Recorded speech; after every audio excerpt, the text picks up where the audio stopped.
ಪ್ರೀತಿಯ ಮಕ್ಕಳೇ, ವಿದ್ಯಾರ್ಥಿಗಳೇ, ಇವತ್ತಿನ ದಿನ ನಾವು ಸೂಕ್ಷ್ಮ ಜೀವಿಗಳು, ಮಿತ್ರ ಮತ್ತು ಶತ್ರು ಎಂಬ ಘಟಕದ ಬಗ್ಗೆ ಅಭ್ಯಾಸ ಮಾಡೋಣ.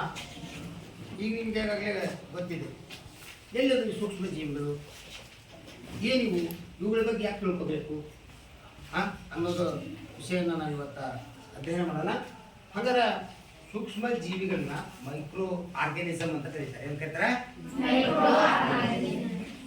ಹಂಗಾರೆ ಈ ಸೂಕ್ಷ್ಮ ಜೀವಿಗಳು ಯಾವಾಗ ಬಂದು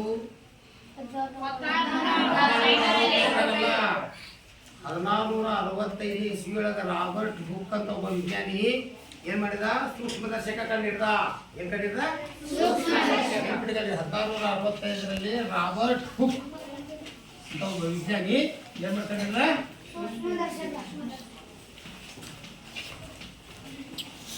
ಸೂಕ್ಷ್ಮದರ್ಶಕ ಕಂಡಿಡ್ದ.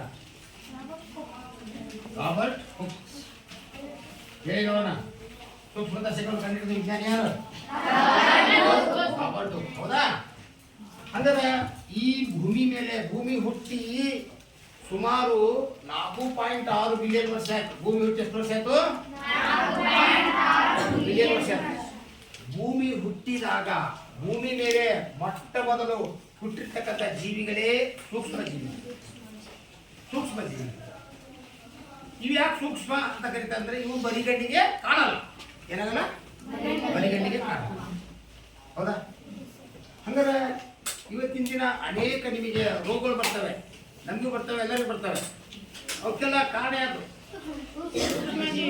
ಮೊದಲೇ ಬರಿಗಣ್ಣಿ ಕಾಣಲ್ಲ, ಆದರೂ ಇವು ನಮಗೆ ಅನೇಕ ತರಹದ ರೋಗಗಳನ್ನು ತರ್ತವೆ. ಎಷ್ಟೋ ಸಲ ಈ ರೋಗಗಳು ಏನಾಗ್ತಾರೆ? ಸಾವನ್ನಪ್ತಾರೆ ಕೆಲವು. ಹೌದಲ್ಲ? ಅಂತ ಭಯಾನಕ ರೋಗಗಳನ್ನು ತರ್ತವೆ. ಅಂದರೆ ಈ ಸೂಕ್ಷ್ಮ ಜೀವಿಗಳು ಬಗ್ಗೆ ಗೊತ್ತಾಗಿದ್ದು ಯಾವಾಗ? 1665ರಲ್ಲಿ ರಾಬರ್ಟ್ ಹುಕ್ ಅಂತ ಒಬ್ಬ ವಿಜ್ಞಾನಿ ಸೂಕ್ಷ್ಮದರ್ಶಕ ಕಂಡು ಹಿಡಿದ ಮೇಲೆ ಓಹೋ, ಸೂಕ್ಷ್ಮ ಜೀವಿಗಳಂದ್ರೆ ಬರಿಗಣ್ಣಿ ಕಾಣದಿರ್ತಕ್ಕಂಥ ಜೀವಿಗಳು ನಮಗೇನಿರ್ತಾವೋ ರೋಗಗಳನ್ನು ತರ್ತಾವ ಅಂತ ಗೊತ್ತಾಗಿದ್ದು ಇತ್ತೀಚೆಗೆ. ಅದಕ್ಕಿಂತ ಹಿಂದೆ ಏನಾದರೂ ಊರಿಗೆ ರೋಗ ಬಂತು ಅಂದ್ರೆ ನಮಗೆ ಊರಾಗ ಮಾರಿ ಬಂದತಿ, ಮಾರಿ ಮೌಢ್ಯತೆ ಐತಿ, ಮೂಢನಂಬಿಕೆ ಐತಿ. ನಮಗೆ ಮೂಢನಂಬಿಕೆ ಈ 21ನೇ ಶತಮಾನ ಕಂಪ್ಯೂಟರ್ಗೆ ಬಂತಲ್ಲ, ಅವಾಗ ಮೂಢನಂಬಿಕೆ ಕಡಿಮೆ ಆಯ್ತು. ಹಿಂದೆಲ್ಲ ದೆವ್ವ ಭೂತಗಳ ಬಗ್ಗೆ ಭಾರಿ ಜನ ಭಯ ಇತ್ತು. ಈಗ ದೆವ್ವ ಭೂತ ಅಂದ್ರೆ ಯಾರು ಹೆದರಲ್ಲ. ಹೆದರ್ತಾರ? ಶಾಲೆಗೆ ಹೋಗ್ಬಿಟ್ರೆ ರಾತ್ರಿ 8 ಗಂಟೆ ಆಗಿಬೇಕಾ ಅಲ್ಲಿ ದೆವ್ವ ಇದೆ ಅಂತ ಕೇಳಿದ್ರೆ ಯಾರು ಬಿಡ್ತಾರೆ? ಈಗ ನೀವೇನ್ ಮಾಡ್ತೀರಿ? ಬಾಳೆ ಒಂದು 4 ಮಂದಿ ಹೋಗಿ ಬರೋಣ, ಶಾಲೆ ಹೆಂಗೆ ದೆವ್ವ ಹಿಂಗೆ ನೋಡಿ ಬರೋ ಮಾರಲಿ. ಅದು ಹಿಂದಿನ ಕಾಲ ಹಂಗಲ್ಲ. ನಾವು ಸಣ್ಣ ಮಕ್ಕಳಿದ್ದಾಗ ಏನಾರ ಹಠ ಮಾಡಿದ್ರೆ ರಾತ್ರಿ ಜಲ್ದಿ ನಿದ್ದೆ ಮಾಡಿಲ್ಲ, 10 ಗಂಟೆಗೆ ಮಲಗಿಲ್ಲ ಅಂತ ಕೇಳಿದ್ರೆ ಏನಾಗುತ್ತಾ? ನೋಡುವ, ಕೂಗವನ್ ಕರಿತೀನಿ, ದೆವ್ವ ಕರಿತೀನಿ. ಈಗ ದೆವ್ವ ಹೊರಗೆ ಒಂದು ಬರ್ತದೆ, ಮಾತಾಡಿದ್ರೆ ಮುಖರಿ ಅನ್ನೋದು. ಹೌದಲ್ಲ? ಈ ಥರ ನಮಗೆ ಭಯ ಬಿಡಿಸ್ಬಿಡೋದು. ಅಂದ್ರೆ ಇನ್ನೂ ಅಷ್ಟು ವಿಜ್ಞಾನ ಒಂದು 50 ವರ್ಷದಿಂದ ಅಷ್ಟು ವಿಜ್ಞಾನ ಇದ್ದು ಅಷ್ಟು ಜನಕ್ಕೆ ಅಷ್ಟು ಗೊತ್ತಿರಲಿಲ್ಲ. ಆದರೆ ಈಗ ಕಂಪ್ಯೂಟರ್ಗೆ ಬಂದಿನ ಮೇಲೆ ಎಲ್ಲರಿಗೂ ಗೊತ್ತಿದೆ ವಿಜ್ಞಾನ ಅಂದರೆ. ಪ್ರತಿಯೊಂದು ನಾವು ಎಲ್ಲ ನಡೆಯೋದೇ ವಿಜ್ಞಾನದ ಮೂಲಕವೇ. ಯಾವುದೇ ಒಂದು ವಿಚಾರವನ್ನು ನಾವು ಹಂಗೆ ಸುಮ್ಮನೆ ಇದು ಮಾಡಲ್ಲ, ವೈಜ್ಞಾನಿಕ ರೀತಿಯಲ್ಲಿ ಚಿಂತನೆ ಮಾಡ್ತೇವೆ. ಹೌದಲ್ಲ? ಚಿಂತನೆ ಮಾಡ್ತಾವಲ್ಲ. ಹಂಗೆ 1665 ಈಚೆಗೆ ಸೂಕ್ಷ್ಮದರ್ಶಕ ಕಂಡು ಹಿಡಿದ ಮೇಲೆ ಅವಾಗ ಈ ಸೂಕ್ಷ್ಮದರ್ಶಕದಿಂದ ಏನ್ ನೋಡ್ಬೋದು ನಾವು? ನೋಡ್ಬೋದು. ಹೌದಾ?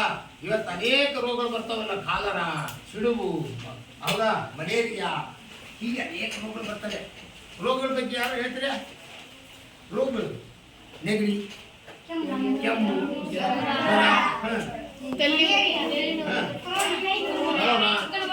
ಚಿಕನ್ಗುನ್ಯ, ಮಟನ್ ಗುನ್ಯ, ಈಗ ಡೆಂಗ್ಯೂ ಜ್ವರ ಬಂದ, ಡೆಂಗ್ಯೂ ಜ್ವರ, ಮತ್ತೆ ಏಡ್ಸು, ಟೈಫಾಯ್ಡ್, ಮತ್ತೆ ಅದೇ ಕೆಮ್ಮು, ಶೀತ, ಜ್ವರ ಇವೆಲ್ಲ ಇವೆಲ್ಲ ರೋಗ ಇರ್ತಾನೆ. ರೋಗಗಳು ಅವುಗಳೆಲ್ಲ ಬರೋದ್ರಿಂದ ಸೂಕ್ಷ್ಮ ಜೀವಿ. ಹೌದಲ್ಲ? ಈಗ ಯಾವುದೇ ಒಂದು ಆಸ್ಪತ್ರೆ ನಿಮಗೆ 1 ವಾರ ಗಂಟೆ ಜ್ವರ ತೆಗೆದ್ರೆ ಏನ್ ಮಾಡ್ತಾರೆ? ಈ ಉದಾಹರಣೆ ನಮ್ಮ ಮುದುಕಪ್ಪಗ ಅವನಿಗೇನಾಗಿದೆ? 1 ವಾರ ಜ್ವರ ಬರಕತ್ತೆ. ಬರೀ ಒಂದ್ಸಲ ಹೋಗಿರ್ತಾರೆ ಆಸ್ಪತ್ರೆಗೆ, ಒಂದು ಇಂಜೆಕ್ಷನ್ ಮಾಡಿ ಮಾತ್ರೆ ಬರೆದು ಕೊಟ್ಬಿಡ್ತಾರೆ, ಆದ್ರೂ ಕಡಿಮೆ ಆಗಿಲ್ಲ. ಆದ್ರೆ ಅದು ಯಾವ ಜ್ವರ ಅಂತೇಳಿ ಕತ್ತೆ ಹಚ್ಚೋದ್ರೆ ಡಾಕ್ಟ್ರಿಗೆ ಸಹ ನೋಡಿ ಹೇಳಕ್ಕಾಗಲ್ಲ. ಹಾ ಏನ್ ಮಾಡ್ತಾರೆ? ಚೆಕ್ ಮಾಡ್ತಾರೆ, ರಕ್ತ ಪರೀಕ್ಷೆ ಮಾಡ್ತಾರೆ. ರಕ್ತ ಪರೀಕ್ಷೆ ಮಾಡಿದ ಮೇಲೆ ಓ ಇವನಿಗೆ ಇದು ಇದೆ, ಮಲೇರಿಯಾ ಇದೆ, ಹಂಗಾರೆ ಮಲೇರಿಯಾ ಔಷಧಿಯನ್ನು ಕೊಡ್ತಾರೆ. ಅಥವಾ ಇವನಿಗೆ ಟೈಫಾಯ್ಡ್ ವಿಷಮ ಶೀತ ಜ್ವರ ಇರ್ತದೆ, ವಿಷಮ ಶೀತ ಜ್ವರದ ಮಾತ್ರೆ ಕೊಡ್ತಾರೆ. ಹೌದಲ್ಲ? ಹಂಗೆ ಜ್ವರದೊಳಗೆ ನಾನಾ ಟೈಪ್ ಅದಾವು. ಹೌದಾ?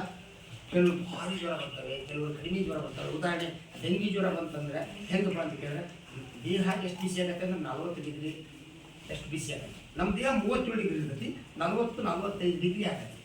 ಅದೇ ವಿಷಮ ಶೀತ ಜ್ವರ ಬಂತಂದ್ರೆ ಟೈಫಾಯ್ಡ್ ಬಂದ್ರೆ ಚಳಿ ಜ್ವರ, ನಮ್ಮ ದೇಹದ ಉಷ್ಣಾಂಶ 100 ಡಿಗ್ರಿ, 105 ಡಿಗ್ರಿ, 103 ಡಿಗ್ರಿ ಬರುತ್ತೆ. ಅವಾಗ ಮೈಯೆಲ್ಲ ಥಂಡಿ ಬರುತ್ತೆ. 4 ರಗ್ ಹೊತ್ಕೊಂಡು ಮಲಗಿದ್ರು ನಮ್ಮ ಒಳಗೆ ಏನು ಅನಿಸ್ತದೆ? ಚಳಿ ಅನಿಸ್ತದೆ. ಅದಕ್ಕೆ ವಿಷಮ ಶೀತ ಜ್ವರ ಅಂತ ಕರೀತಾರೆ. ಹೌದಾ? ಹಾ, ಈಗ ಸೂಕ್ಷ್ಮದರ್ಶಕವನ್ನು ಎದಕ್ಕೆ ಬಳಸ್ತಾರೆ? ಸೂಕ್ಷ್ಮ ಜೀವಿಗಳನ್ನ ನೋಡ್ಲಿಕ್ಕೆ ಬಳಸ್ತಾರೆ. ಹೌದಾ? ಈಗ ಸೂಕ್ಷ್ಮ ಜೀವಿಗಳು ಎಂದರೇನು? ಸೂಕ್ಷ್ಮದರ್ಶಕ ಏನೆಂದು ಬರ್ತದೆ? ಸೂಕ್ಷ್ಮದರ್ಶಕ ಅಂದ್ರೇನು? ಸೂಕ್ಷ್ಮ ಜೀವಿಗಳನ್ನು ನೋಡಲು ಬಳಸುವ ಸಾಧನ, ಉಪಕರಣ. ಹೌದಾ? ಈ ಸೂಕ್ಷ್ಮದರ್ಶಕದಲ್ಲಿ ಏನ್ ಮಾಡ್ತಾರೆ? ಸೂಕ್ಷ್ಮ ಜೀವಿಗಳು ಮಾಡ್ತಾರೆ. ಅಂದ್ರೆ ಸೂಕ್ಷ್ಮ ಜೀವಿಗಳನ್ನು ಯಾರು ಹೇಳ್ತಾರೆ? ಬರಿಗಣ್ಣಿಗೆ ಅನ್ಬೋದು. ಇಲ್ಲಿ ನಮಗೆ ಬರಿಗಣ್ಣಿಗೆ ಕಾಣದ ಜೀವಿಗಳಲ್ಲಿ ಏನೆಂದು ಕರೀತಾರೆ? ಬರಿಗಣ್ಣಿಗೆ ಕಾಣದ ಕೇವಲ ಸೂಕ್ಷ್ಮದರ್ಶಕದಲ್ಲಿ ಮಾತ್ರ ಗೋಚರಿಸುವ ಜೀವಿಗಳಿಗೆ ಏನಂತ ಕರೀತಾರೆ? ಸೂಕ್ಷ್ಮ ಜೀವಿಗಳು ಅಂತ ಕರೀತಾರೆ. ಹೌದಲ್ಲ? ಹಂಗಾರೆ ಈಗ ಸೂಕ್ಷ್ಮ ಜೀವಿಗಳನ್ನ ಯಾರಾದ್ರೂ ನೋಡಿದಿರಿ? ಇಲ್ಲ. ಈಗ ನೀವು ಸಿನಿಮಾದಲ್ಲಿ ಟಿವಿ ಒಳಗೆ ನೋಡಿದಿರಿ. ಅವರು ಟಿವಿ ಒಳಗೆ ಡಾಕ್ಟರ್ಗಳು ಹೆಚ್ಚೆಂದು ಮೈಕ್ರೋಸ್ಕೋಪ್ನ ಸೂಕ್ಷ್ಮದರ್ಶಕಗಳು ನೋಡ್ತಿರ್ತಾರೆ. ಅವಾಗ ಸಣ್ಣ ಹುಡುಗ ಟೈಪ್ ಇರ್ತಾವೆ. ಹೌದಲ್ಲ? ಈ ಟೈಪ್ ಹಿಂಗೆ ಇರ್ತಾವೆ. ಹೌದಲ್ಲ? ನೋಡಿದಿರಲ್ಲ? ಅವುಗಳೆಲ್ಲ ನೋಡ್ತಿದ್ವಿ ಚಿತ್ರದಾಗ ಅಷ್ಟೇ. ಆದ್ರೆ ಸೂಕ್ಷ್ಮ ಜೀವಿಗಳು ಯಾವ ಆಕಾರದಲ್ಲಿವೆ? ಅವುಗಳ ಪ್ರಾಣಿಗಳು, ಸಸ್ಯಗಳು. ಹೌದಾ? ಅವುಗಳು. ಹಂಗಾರೆ ಸೂಕ್ಷ್ಮ ಜೀವಿಗಳಲ್ಲಿ ಎಷ್ಟು ಪ್ರಕಾರ, ಎಷ್ಟು ವಿಧ? ಯಾರು ಹೇಳ್ತೀರಿ? ಸೂಕ್ಷ್ಮ ಜೀವಿಗಳ ಬಗ್ಗೆ ನಿಮ್ಮ 8ನೇ ತರಗತಿ ಇರ್ತ ಪಾಠ? 7ನೇ ತರಗತಿಗೆ ಸಿದ್ಧೆಲ್ಲ ಕಲ್ತಿದ್ದೀರಾ? ಸೂಕ್ಷ್ಮ ಜೀವಿಗಳಲ್ಲಿ ಎಷ್ಟು ವಿಧ? 4 ವಿಧ. ಮೊದಲು ನಾವೆಲ್ಲ ಎಷ್ಟು ಓದ್ತಿದ್ವಿ ಅಂತ ಕೇಳಿದ್ರೆ 5 ಓದ್ತೀವಿ. ಈಗ 4 ಅಂದ್ರೆ ಯಾವಪ್ಪ? ಒಂದೇದು ಯಾವುದು? ಬ್ಯಾಕ್ಟೀರಿಯಾ. ಬ್ಯಾಕ್ಟೀರಿಯಾ. ಎರಡನೇದು ಯಾವುದು? ಶಿಲೀಂಧ್ರ.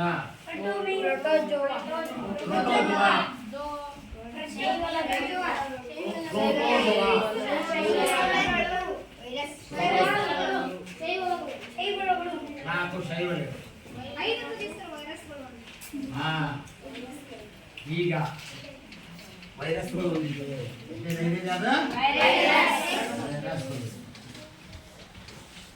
ಸೂಕ್ಷ್ಮ ಜೀವಿಗಳಲ್ಲಿ ಎಷ್ಟಿದೆ? 5. ಆದರೆ ಇದು ವೈರಸ್ ಅನ್ನ ಏನ್ ಮಾಡಿದ್ರೆ ಸಪ್ರೇಟ್ ಮಾಡಿದ್ದಾರೆ. ಯಾಕಂತ ಕೇಳಿದ್ರೆ ಇದು ಜೀವಕೋಶಗಳಿಂದ ರಚಿತವಾಗಿಲ್ಲ. ಆದರೂ ನಾವು ಇದೊಂದು ಸೂಕ್ಷ್ಮ ಜೀವಿ. ಹಂಗಾರೆ ಈಗ ಇದ್ರಾಗ ಸಸ್ಯ ಸೂಕ್ಷ್ಮಾಣು ಜೀವಿಗಳು ಯಾವುವು, ಪ್ರಾಣಿ ಸೂಕ್ಷ್ಮಾಣು ಜೀವಿಗಳು ಯಾವುವು ಅಂತ ಕೇಳಿದ್ರೆ ಇಲ್ಲಿ ನೋಡಿ ಮಕ್ಕಳೇ, ಬ್ಯಾಕ್ಟೀರಿಯಾ. ಯಾವುದು? ಬ್ಯಾಕ್ಟೀರಿಯಾ ಮತ್ತು ಇನ್ನೊಂದು ಯಾವುದು? ಶೈವಲ್ಯಗಳು. ಇವು ಮತ್ತೆ ಶಿಲೀಂಧ್ರಗಳಲ್ಲ, ಇವು ಸಸ್ಯ ಸೂಕ್ಷ್ಮಾಣು ಜೀವಿಗಳು. ಸಸ್ಯ ಸೂಕ್ಷ್ಮಾಣು ಜೀವಿಗಳು ಅರ್ಥ. ಈಗ ಶಿಲೀಂಧ್ರ ಅಂದ ತಕ್ಷಣ ನೋಡಿದ್ರಿ ನೀವು. ಈಗ ನಾಯಿ ಕೊಡೆ ಕೇಳಿ, ನಾಯಿ ಕೊಡೆ ಅಣಿವೆ ನೋಡ್ರಿ, ಅಣಿವೆ ನೋಡ್ರಿ. ಈಗೆಲ್ಲ ಮಳೆಗಾಲ ಸ್ಟಾರ್ಟ್ ಆಗೈತಲ್ಲ, ಎಲ್ಲ ಕಡೆ ಅಣಿವೆ ಬೆಳೀತಾ ಇದೆ. ಜನ ಈಗ ಅದನ್ನ ಬೆಳಿಗ್ಗೆ ಅಣಿವೆ ಹುಡ್ಕಕ್ಕೆ ಹೋಗ್ತಾರೆ. 1 kg ಅಣಿವೆನ ಬೆಲೆ 650 ರಿಂದ 750 ರೂಪಾಯಿ ಇದೆ. ಹೌದಾ? ಅಣಿವೆಗಳನ್ನ ಆಹಾರವಾಗಿ ಬಳಸ್ತಾರೆ. ಕೆಲವು ಸೂಕ್ಷ್ಮ ಜೀವಿಗಳು ಮನುಷ್ಯನಿಗೆ ತುಂಬಾ ಉಪಯೋಗ ಆಗಿದೆ. ಇನ್ನು ಕೆಲವು ಸೂಕ್ಷ್ಮ ಜೀವಿಗಳು ಹೆಂಗದಾವ ಅಂತ ಕೇಳಿದ್ರೆ ಹಾನಿಕಾರಕವಾಗಿವೆ. ಮನುಷ್ಯನಿಗೆ ಉಪಯೋಗವಾಗುವ ಸೂಕ್ಷ್ಮ ಜೀವಿಗಳನ್ನ ಏನಂತ ಕರೀತಾರೆ? ಮಿತ್ರ. ಮನುಷ್ಯನಿಗೆ ತೊಂದರೆ ಮಾಡಂತ ಸೂಕ್ಷ್ಮ ಜೀವಿಗಳ ಈಗ ಸೂಕ್ಷ್ಮ ಜೀವಿಗಳು ಮಿತ್ರ ಮತ್ತು ಶತ್ರು ಬಗ್ಗೆ ಪಾಠ ಸರಿತಿಲ್ಲ. ಮಿತ್ರ ಯಾವುವು, ಶತ್ರು ಯಾವುವು? ಸೂಕ್ಷ್ಮ ಜೀವಿಗಳಲ್ಲಿ ಮಿತ್ರಗಳು ಯಾವುವು, ಶತ್ರುಗಳು ಯಾವುವು ಅನ್ನೋದ್ರ ಬಗ್ಗೆ ಇವತ್ತಿನ ದಿನ ಅಭ್ಯಾಸ ಮಾಡೋಣ. ಅಭ್ಯಾಸ ಹೇಳದ ಹಂಗಾರೆ ಈಗ ಬ್ಯಾಕ್ಟೀರಿಯಾ, ಶಿಲೀಂಧ್ರ, ಪ್ರೋಟೋಜೋವಾ, ಸೈವಲೆಗಳು, ಆಮೇಲೆ ವೈರಸ್. ಈ ಪ್ರೋಟೋಜೋವಾ ಅಂದ್ರೆ ಇದು ಪ್ರಾಣಿ ಸೂಕ್ಷ್ಮ ಜೀವಿ. ಇದಕ್ಕ ಏಕಕೋಶ ಜೀವಿಗಳು ಅಂತ ಕರೀತಾರೆ. ಏನಂದ್ರೆ ಏಕಕೋಶ ಜೀವಿಗಳು. ಹೌದಾ?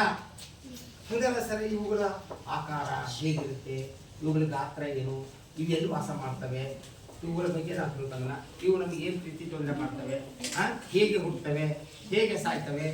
ಓಕೆ, ಹಂಗಾರೆ ಇವು ಎಲ್ಲೆಲ್ಲಿದವು ನೋಡೋಣ. ಹಂಗಾರೆ ಈಗ ನೆಕ್ಸ್ಟ್ ಏನಪ್ಪ ಅಂತಂದ್ರೆ ಸೂಕ್ಷ್ಮ ಜೀವಿಗಳು ಎಲ್ಲಿ ವಾಸಿಸುತ್ತವೆ ಅನ್ನೋ ಒಂದು ಪ್ರಶ್ನೆ. ಸೂಕ್ಷ್ಮ ಜೀವಿಗಳು ಎಲ್ಲಿ ವಾಸಿಸುತ್ತವೆ? ಈ ಸೂಕ್ಷ್ಮ ಜೀವಿಗಳು ಎಲ್ಲಿ ವಾಸ ಮಾಡ್ತವೆ? ಯಾರು ಹೇಳ್ತೀರಿ ಸೂಕ್ಷ್ಮ ಜೀವಿಗಳು ಎಲ್ಲಿ ವಾಸ ಮಾಡ್ತವೆ? ನೀರು ವಾಸ ಮಾಡ್ತವೆ.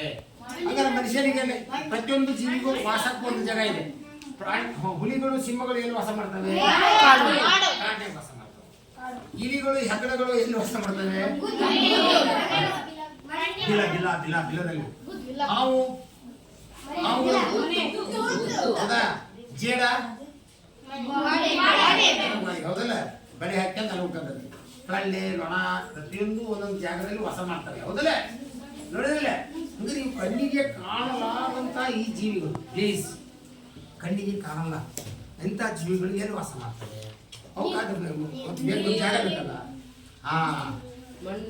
ಈಗ ನೀರಿನೊಳಗೆ ವಾಸ ಮಾಡ್ತವೆ. ಓಕೆ, ನೀರು, ಆಮೇಲೆ ಮಣ್ಣು, ಮತ್ತೆ ಎಡಗಡೆ ಈಗ ಕಲ್ಲುಗಳಗದವು, ಕಲ್ಲು ಮೇಲೆ ಗಾಳಿ ಒಳಗದವು, ಗಾಳಿ ಒಳಗದವು. ಹೌದಾ? ಎಣೆಗದವು, ಮನುಷ್ಯನ ದೇಹದಾಗದವು, ದೇಹದ ಹೊರಗದವು, ದೇಹದ ಹೊರಗೆ ಅದವು, ಹೊರಗೆ ಮತ್ತು ಒಳಗೆ. ಅಷ್ಟೇನಾ? ಶೀತ ಪ್ರದೇಶದಾಗ ಹೋದವು, ಉಷ್ಣ ಪ್ರದೇಶದಾಗ ಏನಿದವು? ಶೀತ ಪ್ರದೇಶದಲ್ಲಿ ವಾಸ ಮಾಡ್ತವೆ. ನೆನ್ಪಿಡ್ಕೋಬೇಕು. ಮತ್ತೆ ಉಷ್ಣ ಪ್ರದೇಶ, ಉಷ್ಣ ಪ್ರದೇಶದಲ್ಲಿ ಕಂಡು ಬರ್ತವೆ. ನಮ್ಮ ದೇಹದ ಮೇಲೆ ಹೊರಗಡೆ. ಹಾಗಾದ್ರೆ ಇಲ್ಲಿ ಡೆಸ್ಕ್ ಮೇಲೆ ಇಲ್ವಾ? ನೆಲದಾಗಿಲ್ವಾ? ಗಾಳಿಯಾಗಿಲ್ವಾ? ಹೌದಲ್ಲ? ಒಂದು ರೋಗ ಕೊರೋನಾ 4 ವರ್ಷದಿಂದ ಬಂದಿತ್ತು. ಕೊರೋನಾ 19 ಕೋವಿಡ್-19 ಹೆಸರಲ್ಲೇ ಆ ರೋಗ ಯಾರೊಬ್ರು ಹೊರಗೆ ಬಂದ್ರೆ ಒಂದೆಡೆ ಬಂದ್ರು ಹೆಂಗೆ ಹಾಕಿ ಬರ್ಬೇಕಾಯ್ತು? ನಾವು ಮಾಸ್ಕ್ ಹಾಕಿ ಬರ್ಬೇಕಾಯ್ತು, ಕೈ ಗ್ಲೋಸ್ ಹಾಕಿ ಬರ್ಬೇಕಾಯ್ತು, ಪ್ಲಾಸ್ಟಿಕ್ ಇಂದ ಹಾಕ್ಬೇಕಾಯ್ತು, ಒಬ್ರನ್ನೊಬ್ರು ಮುಷ್ಟಾಟಕ್ಕೆ ಇಡಂಗಿಲ್ಲ, ದೂರ ಇರ್ಬೇಕಾಯ್ತು. ಹೌದಲ್ಲ? ನೋಟ್ಸ್ ಮುಟ್ಬೇಕಾದ್ರೆ ನೋಟೆಲ್ಲ ಸ್ಕ್ಯಾನ್ ಮಾಡೋರು, ಇದು ಮಾಡೋದು, ಸ್ಯಾನಿಟೈಸ್ ಮಾಡೋರು. ಹೌದಲ್ಲ? ಕೈಗೆ ಮೈಗೆ ಏನು ಹಾಕ್ತಿರ್ತಿದ್ವಿ ನಾವು, ಸ್ಯಾನಿಟೈಸರ್. ಮುಖಕ್ಕೆಲ್ಲ ಕೊಸ್ಕೊತಿದ್ವಿ ಸ್ಯಾನಿಟೈಸರ್ಗೆ ಅಂತ. ಹೌದಲ್ಲ? ಹಾಗಾದ್ರೆ ಅದು ಕಣ್ಣಿಗೆ ಕಾಣಾದಂಥ ಜೀವಿ ಎಷ್ಟು ಜನರನ್ನು ಸಾಯಿಸ್ತದೆ. ಕೊರೋನಾ ಅನ್ನೋದು ಇಷ್ಟು ಸೂಕ್ಷ್ಮಾಣು ಜೀವಿಗಳಲ್ಲಿ ಯಾವುದು? ವೈರಸ್. ಕೊರೋನಾ ವೈರಸ್ ಅಂತ ಕೇಳಿದ್ರಲ್ಲ, ಕೊರೋನಾ ವೈರಸ್ ಇಡೀ ದೇಶವನ್ನ ಬೆಚ್ಚು ಬೆಳೆಸ್ಬಿಡ್ತು. ಲಕ್ಷಾಂತರ ಜನ ಸತ್ತರು ಭಾರತದೊಳಗೆ, ಬೇರೆ ದೇಶದೊಳಗೆ. ಹೌದಲ್ಲ? ಆದ್ರೆ ಅದನ್ನ ಇಂಜೆಕ್ಷನ್ ಮಾಡಿದ್ರು, ಮೂರು ಎಲ್ಲ ಮಕ್ಕಳಿಗೆ ಇಂಜೆಕ್ಷನ್ನು, ಆಮೇಲೆ ನಮ್ಮ ದೊಡ್ಡವರಿಗೆ 2 ಇಂಜೆಕ್ಷನ್ನು, 3 ಇಂಜೆಕ್ಷನ್ ಮಾಡಿದ್ರು. ಅವಾಗ ಅದು ಕಂಟ್ರೋಲಿಗೆ ಬಂತು. ಹೌದಾ? ಕಂಟ್ರೋಲಿಗೆ ಬಂತು. ಹಂಗಾರೆ ಇನ್ನೂ ಮುಂದೆ ಭಯಾನಕ ರೋಗಗಳು ಹುಟ್ಟಬಹುದು. ಆ ಭಯಾನಕ ರೋಗಗಳು ಹುಟ್ಟಿಗೆ ಕಾರಣ ಯಾವುದು ಅಂತ ಕೇಳಿದ್ರೆ ಸೂಕ್ಷ್ಮ ಜೀವಿಗಳು. ಹಂಗಾರೆ ಈಗ ಸೂಕ್ಷ್ಮ ಜೀವಿಗಳು ಎಂದರೇನು ಗೊತ್ತಾಯ್ತಾ? ಬರಿಗಣ್ಣಿಗೆ ಕಾಣದ ಸೂಕ್ಷ್ಮ ದರ್ಶಕದಲ್ಲಿ ಮಾತ್ರ ಗೋಚರಿಸುವ. ನೆಟ್ಟುವರಿದಿನ ಬರಿಗಣ್ಣಿಗೆ ಕಾಣದ ಡೆಫಿನಿಷನ್ ಹೇಳಿ ನೋಡೋಣ. ಬರಿಗಣ್ಣಿಗೆ ಕಾಣದ ಎಲ್ಲರೂ ಹೇಳಿ.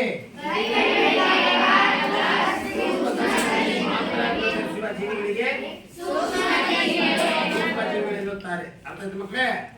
ಹಂಗಾರ ಸೂಕ್ಷ್ಮ ಜೀವಿಗಳಲ್ಲಿ ಎಷ್ಟು ವಿಧ ಅಂತ ಕೇಳಿ ಹೇಳಕ್ ಬರ್ತಲ್ಲ. ಬ್ಯಾಕ್ಟೀರಿಯಾಗಳು,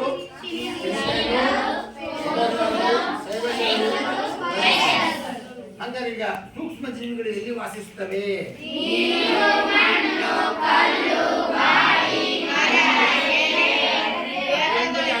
ಹೌದಾ? ನಮ್ಮ ಸುತ್ತಮುತ್ತಲೂ ಇವೆ. ಓಕೆ. ಶೀತ ಪ್ರದೇಶ, ಹಿಮ ಪ್ರದೇಶದಲ್ಲಿ ತೇವಾಂಶ ಪ್ರದೇಶದಲ್ಲಿ ಇವೆ, ಹೌದಲ್ಲ? ಈಗ ಉದಾಹರಣೆ ಚರಂಡಿ ನೀರು ನೋಡಿದ್ರೆ ಗಲೀಜಿರ್ತದಲ್ಲ, ಮತ್ತೆ ಅಲ್ಲಿ ಸೂಕ್ಷ್ಮ ಜೀವಿಗಳದವ್ರಲ್ಲ ಅದಾವು. ನಾವು ಮನೆಯಲ್ಲಿ ಬಳಸ್ತಾವಲ್ಲ, ಅನೇಕ ಪಾತ್ರೆಗಳಿವೆ, ಬಟ್ಟೆಗಳಿವೆ. ಹಾಗಾಗಿ ನಾವು ನೋಡ್ರಿ ಬಟ್ಟೆನ ಕಟ್ಟಿರ್ತೇವೆ ಒಂದು 2 ದಿನ, ಅವನು ಒಗ್ಯಾಕೆ ಹಾಕ್ತೇವೆ. ಒಗ್ದಾದ್ಮೇಲೆ ಬಟ್ಟೆನ ಬಿಸಿಲಿಗೆ ಹಾಕ್ತೇವೆ, ಒಣಗ್ತವೆ. ಒಣಗಿದ ಮೇಲೆ ಅವುಗಳನ್ನು ನಾವು ಇಸ್ತ್ರಿ ಮಾಡ್ತೇವೆ. ಯಾಕೆ ಇಸ್ತ್ರಿ ಮಾಡ್ತೇವೆ? ಬಟ್ಟೆ ಚೆನ್ನಾಗಿ ಕಾಣಲಿ ಅಂತ ಇಸ್ತ್ರಿ ಹೊಡಿತೀವಿ ಅಂತೀವಿ. ನೈಸ್ ಆಗಲಿ, ಸುಟ್ಟು ಕಟ್ಟಿದ್ದು ಹೋಗ್ಲಿ ಅಂತ ಇಸ್ತ್ರಿ ಹೊಡಿತೀವಿ. ಅದು ತಪ್ಪು. ಬಟ್ಟೆ ಇಸ್ತ್ರಿ ಹೊಡೆಯೋ ಉದ್ದೇಶ ಏನು? ನಮ್ಮ ಬಟ್ಟೆಯಲ್ಲಿರ್ತಕ್ಕಂಥ ಸೂಕ್ಷ್ಮ ಜೀವಿಗಳು ಇರೋದಲ್ಲ, ಅವುಗಳಲ್ಲಿ ಏನಾಗಲಿ ಹೌದಲ್ಲ? ಈಗ ದಿನದಿಂದ ಮುಖ ತಗೊಂಡು ಹೊತ್ತಿಗೆ ಬಾಯಿ ನೀರು ಹಾಕಿಡ ಹೊತ್ತಾಗ ಏನು ಮಾಡ್ತೇವೆ? ಬಿಸಿನೀರು ಬಳಸ್ತೀವಿ. ಬಿಸಿನೀರನ್ನ ಯಾಕೆ ಬಳಸ್ತೀವಿ? ಈಗ ತಣ್ಣೀರೊಳಗೆ ಇರ್ತವೆ ಸೂಕ್ಷ್ಮ ಜೀವಿಗಳು. ನೀರನ್ನು ಕಾಸಿದ್ರೆ ಏನಕ್ಕ ಸೂಕ್ಷ್ಮ ಜೀವಿಗಳು ಹೋಗ್ತವೆ, ಹೌದಲ್ಲ? ಈಗ ನಾವು ಹಂತಕ್ಕೆ ಬ್ರಷ್ ಇದೆಯಲ್ಲ, ತಣ್ಣೀರಿಗೆ ಎತ್ತಿ ನೋಡೋಕ್ಕೋ, ತಣ್ಣೀರು ತೊಳ್ಕೊಬೇಕು, ಬಿಸಿನೀರು ತೊಳ್ಕೋ, ನೀರು ತೊಳ್ಕೊಬೇಕು, ಹೌದಲ್ಲ? ಆಮೇಲೆ ನಾವು ಈಗ ಕುಡಿಯುವ ನೀರನ್ನು ಎಂತ ನೀರು ಕುಡಿ, ಮಳೆಗಾಲದಲ್ಲಿ ಮಳೆ ನೀರು ಕುಡಿಬಾರ್ದು. ಯಾಕಂದ್ರೆ ಕೇಳಿದ್ರೆ ರೋಗಗಳು ಭಾಳ ಬರ್ತವೆ, ಹೌದಲ್ಲ? ಅವಾಗ ಏನು ಮಾಡಬೇಕು? ಕಾಸಿ ಆರಿಸಿದ ನೀರನ್ನು ಕುಡಿಬೇಕಂತ ಡಾಕ್ಟರ್ ಹೇಳ್ತಾರೆ. ಆದಷ್ಟು ವೈಯಕ್ತಿಕ ಸ್ವಚ್ಛತೆ ಮತ್ತು ಆರೋಗ್ಯ, ನಮ್ಮ ವಾಸಿಸ್ತಕ್ಕಂಥ ನಮ್ಮ ಮನೆಯ ಸುತ್ತಮುತ್ತಲಿನ ಪ್ರದೇಶ ಏನಾಗಿರಬೇಕು? ಗಲೀಜಾಗಿರ್ಬೇಕಾ? ಸ್ವಚ್ಛವಾಗಿರ್ಬೇಕು, ಹೌದಲ್ಲ? ನೀರು ನಿಲ್ಲದಂತೆ ನೋಡ್ಕೊಳ್ಬೇಕು. ಅಲ್ಲಿ ನೀರು ನಿಲ್ಲಂತೆ ನೋಡ್ಕೊಂಡ್ರೆ ಅಲ್ಲಿ ಡೆಂಗಿ ಸೊಳ್ಳೆಗಳದಾವಲ್ಲ, ಡೆಂಗಿ ಜ್ವರ ನೋಡ್ಕೊಳ್ಳೋ ಸೊಳ್ಳೆಗಳು ಇಡೀ ಸಿಜಿ ಅದು ಅಲ್ಲಿ ಉತ್ಪತ್ತಿ ಆಗುತ್ತೆ. ಚಿಪ್ಪು, ಹೌದಾ? ಕೆಲವು ಕಡೆ ಚಿಪ್ಪು ಇರ್ತಾವಲ್ಲ, ನೀರು ಇರ್ತಿರ್ತೈತಿ, ಅಲ್ಲಿ ಸೊಳ್ಳೆಗಳು ಬೇಕು. ಅವು ನಮ್ಮ ಮನೆಗೆ ಪ್ರವೇಶ ಆಗೋದು ಯಾವಾಗ ಬಂದು ಕೇಳಿದ್ರೆ 6 ರಿಂದ 7 ಗಂಟೆ ಒಳಗೆ, ಸಂಜೆ 6 ರಿಂದ 7 ಗಂಟೆ ಒಳಗೆ ಮಾಡ್ತವೆ, ಒಳಗೆ ಬರ್ತವೆ. ನಮಗೆ ಗೊತ್ತಿಲ್ಲದಂಗೆ ಒಂದು ಕಡೆ ಕತ್ತಲದಲ್ಲಿ ಇರ್ತವೆ. ಬಂದು ಏನು ಮಾಡ್ತವೆ? ನಾವು ಕುಂತ ಜಾಗದ ಬಂದು ಚುಚ್ಚಿ ಹೋಗ್ತವೆ, ಕಚ್ಚಿ ಹೋಗ್ತವೆ. ಆಗ ಆ ಡೆಂಗ್ಯೂ ಜ್ವರದಲ್ಲಿ ಇರ್ತಕ್ಕಂಥ ವೈರಸ್ಗಳು ಅಂತ ಇದ್ದಾವಲ್ಲ, ಏನು ಮಾಡ್ತವೆ? ನಮ್ಮ ದೇಹವನ್ನು ಸೇರಿಸಿ ಏನು ಮಾಡ್ತವೆ? ರೋಗವನ್ನು ತರ್ತವೆ. ಡೆಂಗ್ಯೂ ಜ್ವರ ಬಂದರೆ ಏನಾಗತ್ತಂತ ಈಗ ಯಾರಿಗಾರ ಗೊತ್ತಿದೆಯಾ? ಡೆಂಗ್ಯೂ ಏನಾಗತ್ತೆ ಹೇಳೋಣ? ಬಿಳಿ ರಕ್ತ ಕಣಗಳ ಸಂಖ್ಯೆ ದಿನದಿಂದ ದಿನಕ್ಕೆ ಬಿಳಿ ರಕ್ತ ಕಣಗಳ ಸಂಖ್ಯೆ ಕಡಿಮೆ ಆಗುತ್ತೆ. ನಮ್ಮ ದೇಹದ ರೋಗ ನಿರೋಧಕ ಶಕ್ತಿ ಏನಾಗುತ್ತೆ? ಕಡಿಮೆ ಆಗುತ್ತೆ. ಈಗ ನಾವು ನೋಡೋಣ, ಈಗ ಆಮೇಲೆ ನೋಡೋಣ ಈ ಬ್ಯಾಕ್ಟೀರಿಯಾ, ಶಿಲೀಂಧ್ರ, ಈ ಪ್ರೋಟೋಜೋಗಳ ಗಾತ್ರ ಮತ್ತು ಆಕಾರಗಳ ಬಗ್ಗೆ ತಿಳ್ಕೊಂಡು ಏನ? ಗಾತ್ರ ಮತ್ತು ಆಕಾರಗಳು. ಈಗ ಮೊದಲಾಗಿ ಬ್ಯಾಕ್ಟೀರಿಯಾ.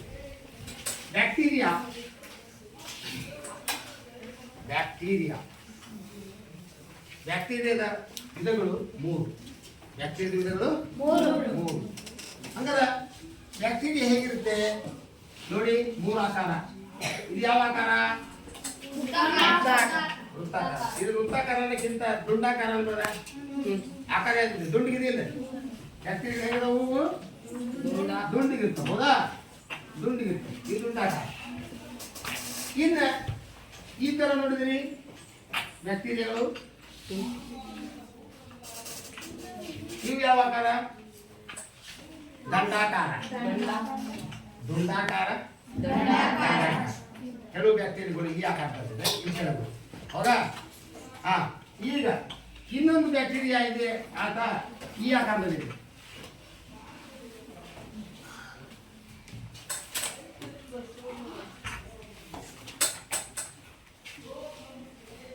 ಇದು ಆಕಾರ.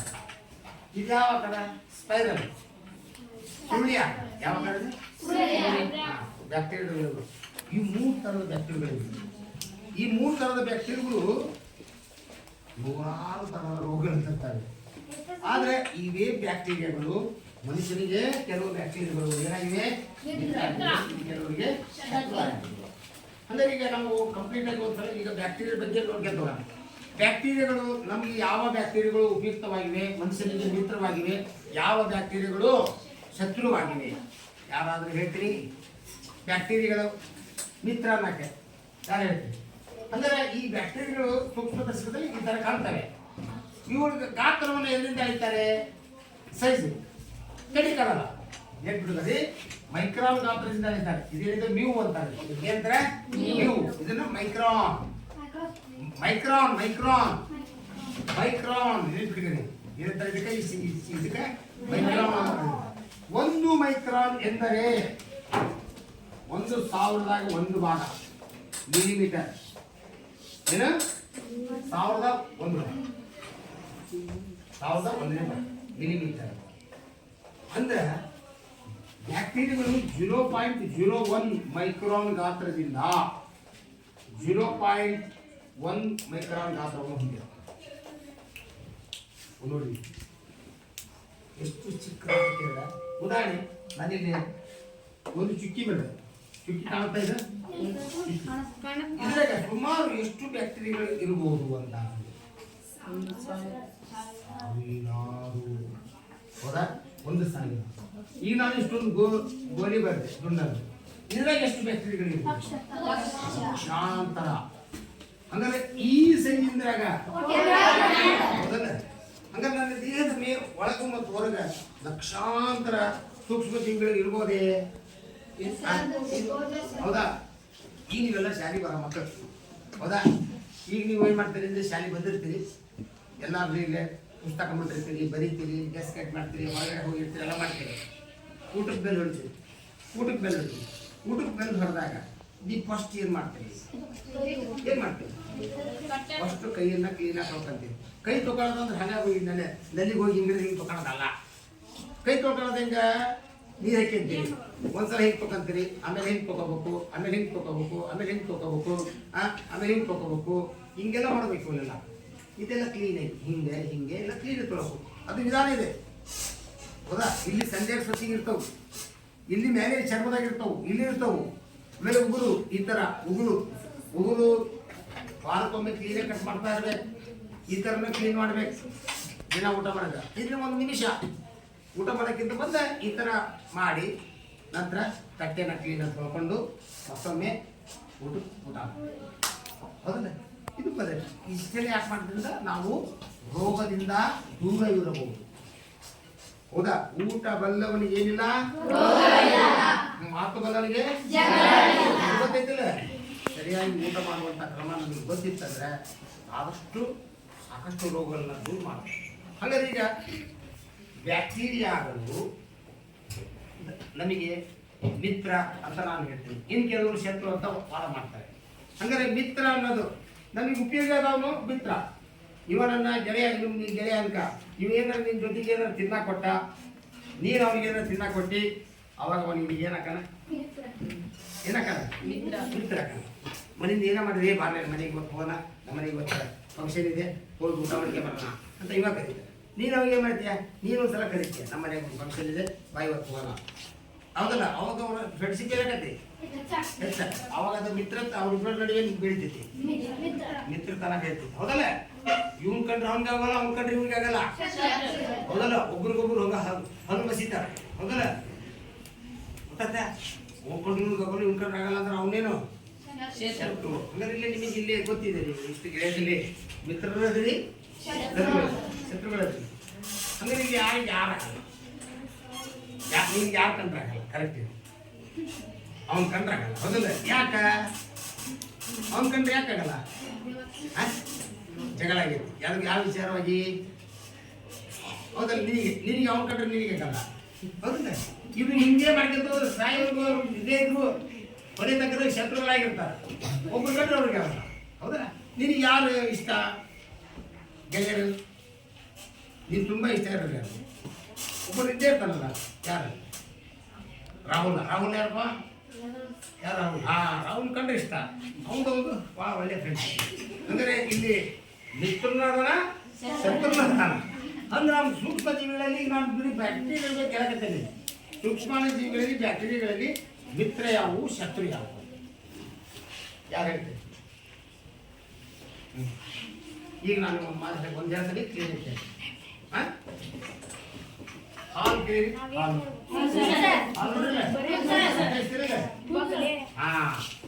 ಹಾಲೊಳಗೆ ಏನೇನಿದೆ? ಕ್ಯಾಲ್ಸಿಯಂ, ಎಲ್ಲ ಪ್ರೋಟೀನ್ ಇದೆ, ಖನಿಜ ಎಲ್ಲ ಲ್ಯಾಕ್ಟಿಕ್ ಆಮ್ಲ ಇದೆ. ಈಗ ನಿಮಗೆ ಹಾಲೊಳಗೆ ಏನಿದೆ? ಪೋಷಕಾಂಶಗಳಿವೆ. ಆ ಪೋಷಕಾಂಶಗಳಿಂದ ಖನಿಜಗಳಿವೆ, ಲವಣಗಳಿವೆ, ಎಲ್ಲ ಇದೆ. ಜೊತೆಗೆ ನೀರು ಇದೆ, ಹೌದಲ್ಲ? ಹಾಲಿನೊಳಗೆ ನೀರಿನ ಅಂಶ ಇದೆಯಲ್ಲ, ಪ್ರೋಟೀನ್ ಇದೆ. ಪೋಷಕಾಂಶಗಳಿದೆ ಎಲ್ಲ ಅದಾವು. ಹಂಗಾರೆ ಹಾಲು ನೋಡಕ್ಕೆ ಹೆಂಗಿದೆ, ಬೆಳ್ಳಗಿದೆ, ಹೌದಲ್ಲ? ಹಂಗಾರೆ ಹಾಲಿನೊಳಗೆ ಹಾಲನ್ನು ನಾವು ಕುಡಿತೀವಿ, ಡೈಲಿ ಕುಡಿತೀವಿ. ಹಾಲನ್ನು ಯಾಕೆ ಇಷ್ಟಪಟ್ಟು ಕುಡಿತೀವಿ? ಅದರ ಪೋಷಕಾಂಶಗಳಿದೆ. ಹಾಲನ್ನು ಕುಡಿಯೋದ್ರಿಂದ ನಮಗೆ ಬರುತ್ತೆ, ಶಕ್ತಿ ಬರುತ್ತೆ, ಹೌದಲ್ಲ? ಆಮೇಲೆ ಬುದ್ಧಿ ಚುರುಕಾಗುತ್ತೆ ಅಂತ ನಾವೆಲ್ಲ ಹೇಳ್ತೇವೆ, ಹೌದಲ್ಲ? ಹಂಗಾರೆ ಈಗ ಹಾಲು ಬಗ್ಗೆ ನಿಮಗೆ ಇಷ್ಟೇ ಗೊತ್ತು, ಹಾಲಿನೊಳಗೆ ಏನೇನಿದೆ ಅಂತ ಕರೆಕ್ಟಾಗಿ ಗೊತ್ತಿಲ್ಲ. ಹಂಗಾರೆ ಹಾಲು ನೊಳಗೆ ಏನಿದೆ ಅಂತ ಕೇಳಿದ್ರೆ ಒಂದು ಸಕ್ಕರೆ ಅಂಶ ಇದೆ. ಹಾಲಿನಲ್ಲಿರುವ ಸಕ್ಕರೆ ಅಂಶ ಯಾವುದು? ಹಾಲಿನಲ್ಲಿ ಒಂದು ಸಕ್ಕರೆ ಅಂಶ ಇದೆ, ಯಾರು ಹೇಳಿ? ಗ್ಲುಕೋಸ್ ಇದೆ, ಕರೆಕ್ಟ್ ಗ್ಲುಕೋಸ್. ಅದಕ್ಕೆ ಒಂದು ಹೆಸರಿದೆ, ಲ್ಯಾಕ್ಟೋಸ್ ಅಂತ. ಹಾಲಿನಲ್ಲಿರುವ ಸಕ್ಕರೆ ಅಂಶ ಅದು ಲ್ಯಾಕ್ಟೋಸ್.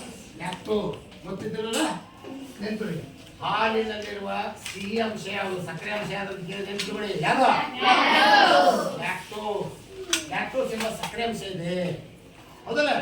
ಹಂಗಾರೆ ಈ ಲ್ಯಾಕ್ಟೋಸ್ ಎಂಬ ಸಕ್ಕರೆ ಇದೆಯಲ್ಲ, ಹಾಲಿನೊಳಗೆ ಸೂಕ್ಷ್ಮ ಜೀವಿಗಳಿಲ್ಲವೇ? ಯಾವುವು?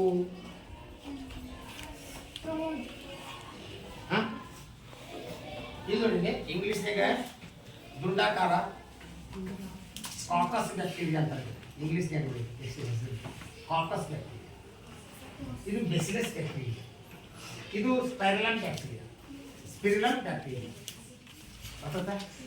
ಕಾಕಸ್ ಬ್ಯಾಕ್ಟೀರಿಯಾ, ಸ್ಪೈರಲ್, ಇದು ಏನು ಹೇಳಿದೆ ಈಗ?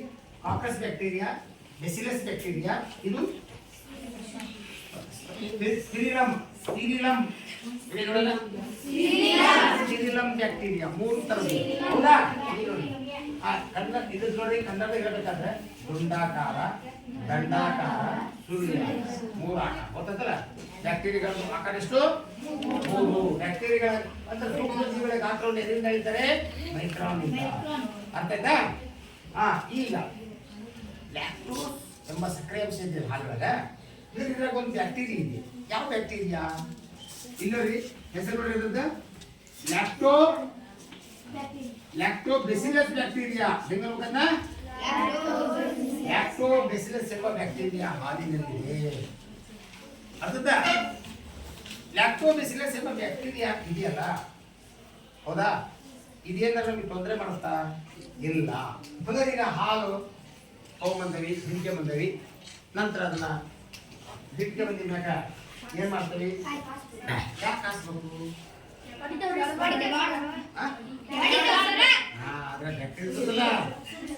ಅವ್ರೇನಾಗ್ಲಿ ಏನು ನಮಗೆ ತೊಂದರೆ ಮಾಡಬಾರ್ದು, ಹಾನಿ ಮಾಡಬಾರ್ದು, ಹೌದಲ್ಲ? ಹಂಗಾರೆ ಹಾಲನ್ನ ಎಷ್ಟೊತ್ತು ಕಾಸ್ಬೇಕು? ಯಾಕೆ ಕಾಸ್ಬೇಕು? ಉಕ್ಕು ಬರೋವರೆಗೂ ಅಲ್ಲ, ಹಾಲನ್ನ 30 ನಿಮಿಷ ಕಾಸ್ಬೇಕು, ಹೌದಾ? ಸುಮಾರು 70 ಡಿಗ್ರಿ ಸೆಲ್ಸಿಯಸ್ ಉಷ್ಣಾಂಶದಲ್ಲಿ. ಎಷ್ಟು ಡಿಗ್ರಿ? 70 ಡಿಗ್ರಿ ಸೆಲ್ಸಿಯಸ್ ಉಷ್ಣಾಂಶದಲ್ಲಿ 30 ನಿಮಿಷಗಳ ಕಾಲ ಹಾಲನ್ನ ಕಾಸ್ಬೇಕು. ಹಂಗೆ ಹಾಲನ್ನ ಹಿಂಗೆ ಕಾಸ್ಬೇಕು ಅಂತ ಹೇಳಿದಂತ ವಿಜ್ಞಾನಿ ಯಾರು? Louis Pasteur. ಯಾರು?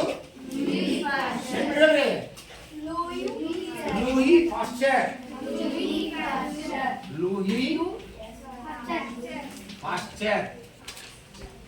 ನೋಡಿ, ಇನ್ನೊಬ್ಬ ವಿಜ್ಞಾನಿ ಲೂಯಿ ಪಾಶ್ಚರ್ ಯಾರು ಅಂತ ಕೇಳಿದಾಗ, ಹುಚ್ಚುನಾಯಿ ಕಡಿತಲ್ಲ, ಹುಚ್ಚುನಾಯಿ ಕಡಿದಲ್ಲ, ಹುಚ್ಚುನಾಯಿ ಕಡಿದ ತಕ್ಷಣ ಏನ್ ಮಾಡ್ತೀರಿ? ಆಸ್ಪತ್ರೆ ಸುಣ್ಣ ಹಚ್ಚೋದು ಮೌಢ್ಯತೆ. ಸುಣ್ಣ ಹಚ್ಚಬಾರ್ದು, ಹೌದಾ? ಯಾರ ಏನಂತಾರೆ, ಸುಣ್ಣ ಹಚ್ಚಿ ನಾಯಿ ಕಡಿದಾಗ ಹಚ್ಚಬಾರ್ದು. ಸೀದಾ ಎಲ್ಲಿಗೆ ಹೋಗ್ಬೇಕು? ಆಸ್ಪತ್ರೆಗೆ ಹೋಗ್ಬೇಕು. ಆಸ್ಪತ್ರೆಗೆ ಹೋದ್ರೆ ಏನ್ ಮಾಡ್ತಾರ ಅವ್ರು ಡಾಕ್ಟ್ರು?